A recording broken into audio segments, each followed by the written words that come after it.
financial argument. Follow us on YouTube.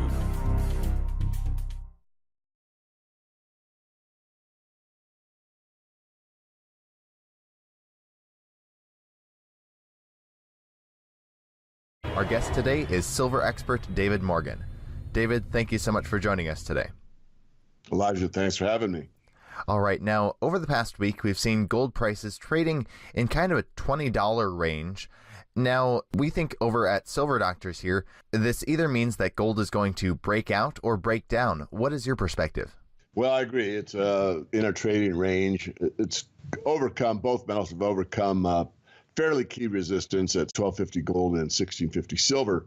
But nonetheless, they're just kind of wallowing. The idea that I provide for our members is that not only do you have to go through a key level, you also have to do it on large volume, and the volumes have not been that good. The big move up that we saw recently was due to short covering, not new buying. That's something else to factor in. The COT is very favorable, but very favorable can remain that way for a long time before you get a true breakout. Now, what is your perspective? You touched a little bit on silver, but did you want to give our viewers a little bit more on your perspective on silver, because it's right around the 50-day moving average, and it seems like we're seeing a healthy dip down right now, and this could possibly mean like higher highs and higher lows. What is your perspective? Well, from a longer term perspective, it's very clear to me that we still have established a new uptrend in the bull market, which means if you go back to the low, which is the end of 2015, and you look at that low, and then you look at the next low, it is a higher low. That's on like a monthly chart or a weekly. And that means that we have established a bull market again. However, in present time and what you asked me around the 50-day moving average, again, I let the market determine what's going to happen rather than what I want to happen, which means we need to see a certain level that is sustainable and it is on good volume and it remains at that level for a certain period of time. That's how I do it. That's what I've done for years, and it works rather well. It's not 100% accurate, but it's around 85% accurate. So I'm going to let the market tell me. So it looks like for both gold and silver, you're seeing that they're in a good, healthy uptrend? I would say that we're in an undefined range. We're in a trading range right now, and it really hasn't defined. Now, from a longer term perspective, yes. So I don't want to talk out of both sides of my mouth, but you're basically asking me, or I've answered two questions. One is, are we in a new, is the secular bull market reestablished? The answer to that is clearly yes. And now the other question is, where are we on a short-term basis? And that one is to be determined. But I do believe that we're going to see stronger prices through the end of the year. And I believe we're going to see significant mounting in precious metals pressure to the upside in 2018. Now, what about the mining sector? Because the second quarter earnings recently came out, and it was kind of mixed. Gold miners seem to be weathering the storm, but silver miners not so much. Can you give us your take on the mining sector right now? The mining sector is extremely difficult. What we've done is we've isolated companies that make money almost regardless of what happens to metals prices. And those have been really stellar performers. In fact, I just did an interview one-on-one. This was a private conversation with Frank Holmes, and he came out with some new metrics with his new ETF, and we're going to be talking about that in the Morgan Report in a couple of months. But the metrics that he used were basically very interesting because this is kind of intuitively what we've been doing at the Morgan Report for years. So you take one of our stellar ones in the top tier category, that stock, that company is up 600% right now. It basically goes up 20-something% a year over year. Yes, it goes up and down like any commodity or any asset, like a stock or even real estate. The point being is that it's a major trend. This is the kind of investment philosophy I want to, portray to serious investors, because investing should be fun and profitable. And if you want to be in the gold sector, you need to buy the best of the best. I mean, there's a lot of information out there, but are you getting the best information? And this is what people need to know. The problem is, the way I see it, and I am biased, I'll state that right now, is that a lot of people want to, bet the farm or make a bet to make a lot of money in some story stock. Something that sounds really good, it's a new discovery, do this. Those are extremely difficult to make a lot of money on. In fact, most of the time, the whole newsletter industry focuses on telling a great story about a story, and people buy into that idea And it becomes kind of a gaming addiction. It's like, well, I lost on that one, but the next one, oh, that one's the best one. So it goes on. Really, the best ones are companies that produce the commodity at a sustainable profit year over year over year. Those are the type of companies we have in our top tier portfolio. Now, as for the mining sector going forward, it seems like you're saying precious metals themselves are really, for the short term, you're unsure exactly where they're headed, but for the long, they are in a long-term uptrend. So what is your perspective on then where the mining sector is headed long-term? Far higher, because once we start going into the momentum players and we get, for an example, silver above 20 or 25 even, and gold up to, say, let's say 1,500 or so, then the momentum players will start coming in, and the leverage that's available through the mining sector is tremendously large. So what will happen is that people that manage money and the general public at the tail end of it will come into this sector because there's huge gains to be made, because you get about a 3-to-1 leverage. And especially now with systems like Frank Holmes was outlining, with the quants coming in and doing the analytics on different companies in the sector, you'll see a lot more leverage, and you'll probably see more opportunities through, let's say, ETFs and other derivative products in the gold and silver space. So I'm actually very bullish that the best place to be for balance, I still stress you got to own real metal first. I don't want to, undo that or ever stop that. But if you really want to make large gains and catch up to the people that bought silver at $5 and catch up to the people that bought gold at $300, the only way to do that really is through the mining sector. But again, you've got to do the best of the best. If you're really good at the end of the market, which will probably be in about 3 years or so, 2020 perhaps, there will be so much speculation in that space. You can ride the momentum if you know what you're doing, but a lot of that turns out to be nothing more than a great sales job. Now, I'd like to move our focus to the dollar. Now, we've seen the dollar index for a while now really getting smashed. It is around 93 right now. What is your perspective on this, and where do you see it going in the near future? Well, great question. First of all, if you go back and look at my work for years ago, for years, 94 to me was a key level. We've broken down on that. So how far is it going to go down? No one knows, but I think it's going lower. And I want to point out that a lot of people think that the gold price is an inverse of the dollar.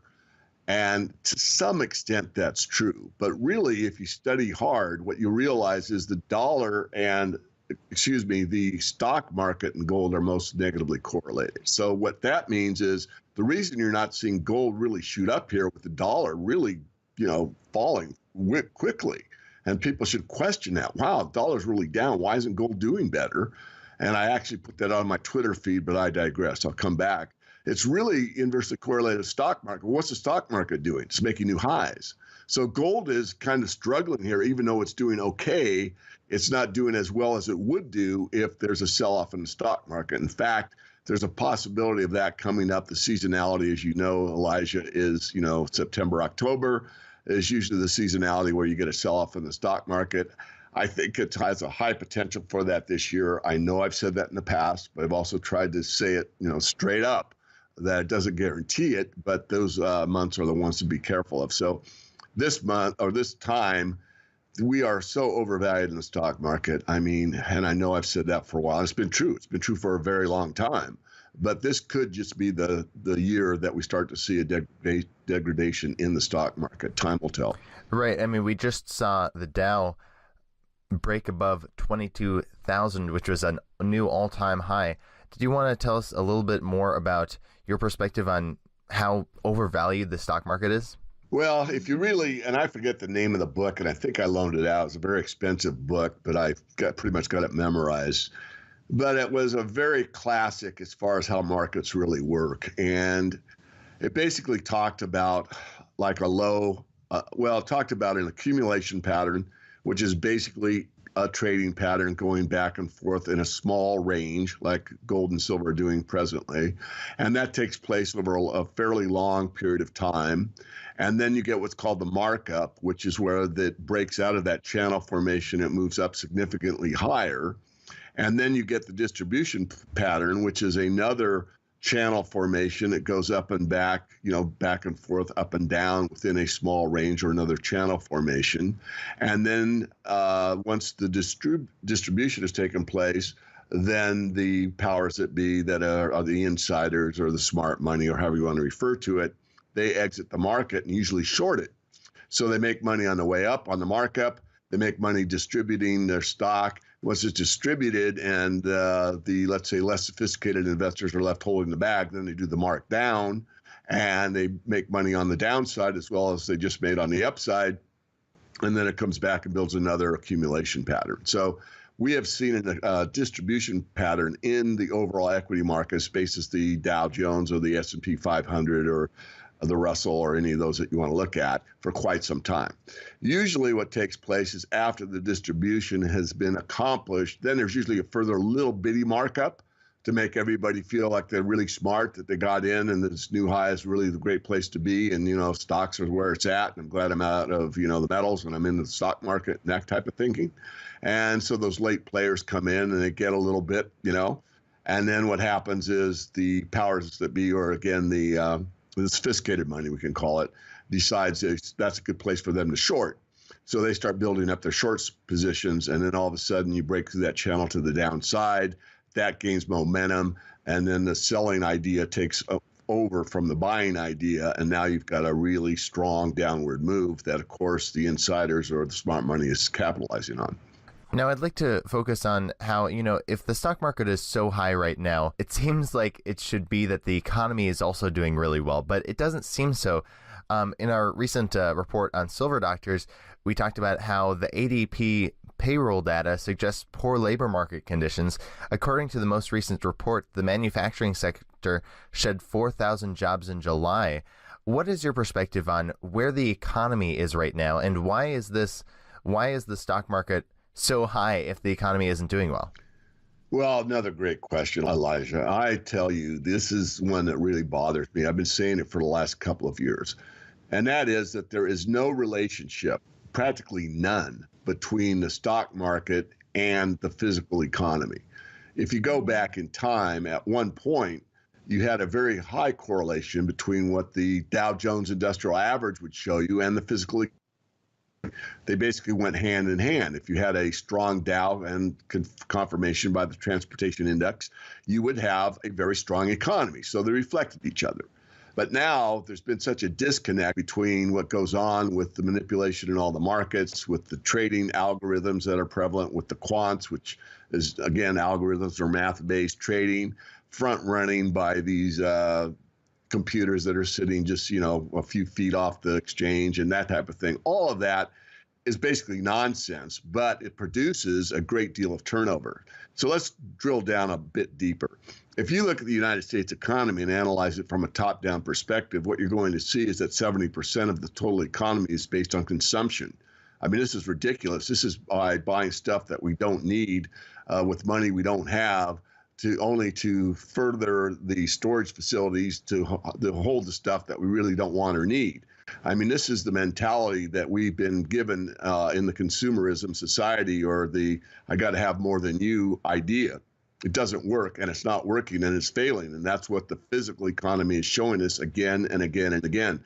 Look at what retail's doing. Yet the stock market's moving up higher and higher. How can that be? Well, not only do we have 70% of the whole economy based on stuff that you buy, 40% of the market is based on financial instruments that people are trading back and forth. And again, most of the trades aren't made by person to person to better the economy in some way. They're made for some type of idea that you can make money by having money.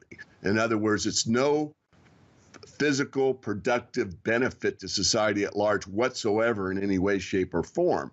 It's nothing of the kind. And this is what's taking place again and again and again. So people are thinking they're investing when really what they're doing is they're moving money back and forth. I'll quote, as I have in the past, Elliot Janeway said that at the top of the market, meaning the overall massive perspective to really see what's going on. In other words, with very good clarity, if we get to the point where you and I are sitting across the table from each other, each pushing a life insurance policy to each other, that's the end. In other words, we have a financial product that we keep marking up back and forth to each other, but it really has no meaning in the physical reality that we need. In other words, food, water, productive capacities, systems, and that work for the economy at large. to drill even further, what really moves the economy in the United States for years has been automobiles and real estate. So if you look at what's going on in the automobile sector, it's dying. Yet, if you look at the numbers, they're doing well. Well, how can that be? Well, because the manufacture of an automobile looks great for the GDP. But you see what's called channel stuffing, which means they're producing these automobiles, but they're not selling. Again, on the housing side, it's similar. You're seeing, more construction. You're seeing a markup in the housing sector, again, especially in the richer areas. But this is basically flipping houses or funds that have a massive amount of cash that want to move it into real estate because they don't trust, let's say, the stock market or the commodity market. And again, this is just distorting more and more the actual reality. I mean, the commodities markets, like them or not, are basically on need. I mean, you need coal, you need energy, regardless of the form, whether it's nuclear or it's coal or it's clean or it's green, you need energy. And you need basic raw materials, which means the commodity sector. These are things that you can't live without. And yet this is the market that's been beat up the most. So it's really a good time to think through the big picture and look at where you are allocated in your asset classes and rebalance what you have. Sell stuff that everybody wants now and get into things that people don't want at this point in time. Right, and it seems like one of those things might be precious metals right now because precious metals have been, beaten down for so many years. And do you think we're at a bottom? I know I've asked you this before. What is do you have an update on that? Like, do you think we're close to a bottom right now? Yes, we're close enough to the bottom. I mean, an amateur wants to buy the exact bottom, and you can't. I mean, you might get lucky. I mean, I think I've done it twice in my life, and I've done it for 40 years. I mean, I've done it a couple times in a certain small stock, and I've done it a couple times on the commodity sector itself. But you want to buy, any professional wants to get within 20% of the low. Remember the accumulation pattern. So it's varying up and down and up and down and up and down, and it breaks out of that range. So you want to be in while it's in an accumulation pattern. And then you want to get out within 20% of the top, which is, again, the distribution pattern. So that's what you really achieve. That's what you want. You want to catch most of the markup. You don't want to catch every last penny. Again, that's the amateur's thinking. You want to be a professional about it. You want to do your best, but be mature about it. It's investing. It's not, trying to scale something that is impossible to catch the exact bottom or the exact top. So I would say yes. Anytime you can buy any commodity under the cost of production, which is true for both gold and silver in most cases, you're doing well to accumulate it. And that's where we're at right now, and I continue to take a longer-term view. I mean, I think that some of these dollar cost averaging situations where you accumulate, like the professionals do, that's the attitude to take. That way you're not really concerned the day you buy and you put everything you decided to put into the gold market and you're sitting there watching the screen all day, every day. This will drive you crazy. I mean, you can't, some people do it, but you really will drive yourself nuts. You want to take an approach that I need to accumulate precious metals over the next, 6 months, 2 years, whatever. I'm going to do it until I get to this level. Once silver gets above 20, I'm going to stop accumulating, which is what the pros would do. Or 21 or 19. I mean, you can pick the number. I'm just giving you the idea. And this is the way to approach the market in a mature and sophisticated way that people know what they're doing rather than try to pick an exact bottom or a certain exact point in time. All right. Well, David Morgan, thank you so much for joining us today. Before we let you go, did you want to share with the viewers where they can find you online? Yeah, one is I think I want to emphasize that we do a podcast. We've been doing it for years. My friend Kerry Lutz set it up for us. So I don't know how to get there, but if you just Google the Morgan Report podcast, you should be able to find it pretty easily on either iTunes or I think it's on the Android platform as well. That would be number one. Number two, I think as this market moves forward, we do have 2 newsletters, a paid and a free. I would encourage everybody to get on the free list. Just go to themorganreport.com and give us a first name and an email address. And that's only half of the equation. You will get an instant return from our autoresponder that you need to verify. So it's a 2-step process. Name and email, and then verify in your email box that you really want our information, which is sometimes there's ads. I'll be honest. We usually advertise twice during the week. But on the weekends, I take time to put together a very comprehensive look at the week from a financial, economic, physical economy perspective, and always end with some comment that's hopefully worthy on the precious metals themselves. So that's something you get for free. It's valuable. Most people find it to be a big time saver. And we're here to save you time and help you make money, preserve wealth, and build wealth for these very trying times. All right. Well, any last thoughts you'd like to add, and maybe some key price points people should be looking at for maybe the coming weeks going forward in the precious metal markets? Well, I think if gold got above 1,300, I'd bet pretty excited if it stayed there. And I think for silver, yeah, it's a tougher market to call, believe me, I know. But I'd say if we got into the 1750 range, it would get me pretty excited. Other than that, I think accumulating is probably the best. And have a longer-term attitude. That's a problem. I coined the phrase, this metals market will scare you out or wear you out. We're definitely in the wear you out phase. I mean, I don't know how many long-term bull precious metals people I've talked to over the last 5 years or so that have basically given up or thrown in the towel or moved on to a different sector. And I guess the last comment I would is to the crypto world out there, which are a lot of young, aggressive people and others. I mean, it's throughout the space, but it's mostly younger people. Consider moving some of that profit into the metals. I mean, again, sell what's dear and buy stuff that's unloved. This is a top opportunity to perhaps cash into something that has stood the test of time. I mean, think about it. Physical metal circumvents the electronic platform, which is something